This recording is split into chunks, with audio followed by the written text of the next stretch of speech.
245 రోజులు జైల్లో ఉన్నారు. 22 కేసులు అయినాయి మీ మీద. ఆస్తులు పోయినాయి, అంతస్తులు పోయినాయి, కార్లు పోయినాయి. అయ్యో థర్డ్ డిగ్రీ ఇచ్చినారు. థర్డ్ డిగ్రీ అంటే అసలు ఏం చేసారు అసలు? అదే అలా ఎలా చెప్తారా? ఇలాంటి ప్రశ్నలు అడగకూడదు, కొంచెం ఈజీ ప్రశ్నలు అడిగే. ఒక దిమ్మకి ఆని చేసి కింద కూర్చోబెట్టి 2 కాళ్ళు చీల్చేసారు, చేతులు 2 పైకి లాగేసి.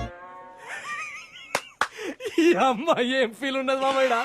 అలాంటి ఇట్లా మొత్తం స్టేషన్ అంతా బయటకు వెళ్ళిపోతారు. స్పెషల్ టీం ఒక టీం వస్తుంది, వాళ్ళ ఇష్టానికి వాళ్ళు కొట్టి కొట్టుడు పాడించుడు అసలు ఒక మాటలో చెప్పాలంటే కుక్కడు కొట్టాడు సార్. దగ్గరుండి వైసీపీ లీడర్లు బోరుగడ్డ అనిల్ను జైల్లో వేయించారా లేదా? ఒకటోసారి బోరుగడ్డ అనిల్ కుమార్, వైఎస్ జగన్మోహన్ రెడ్డి ప్రియ శిష్యుడే.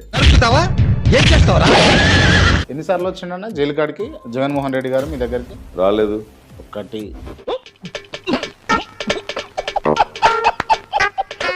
బోరుగడ్డ అనిల్ కుమార్ పడి లేచిన కెరటం గుర్తుపెట్టుకోవచ్చు. ఈ సొల్లు కబుర్లు అయితే చెప్పకూడదు.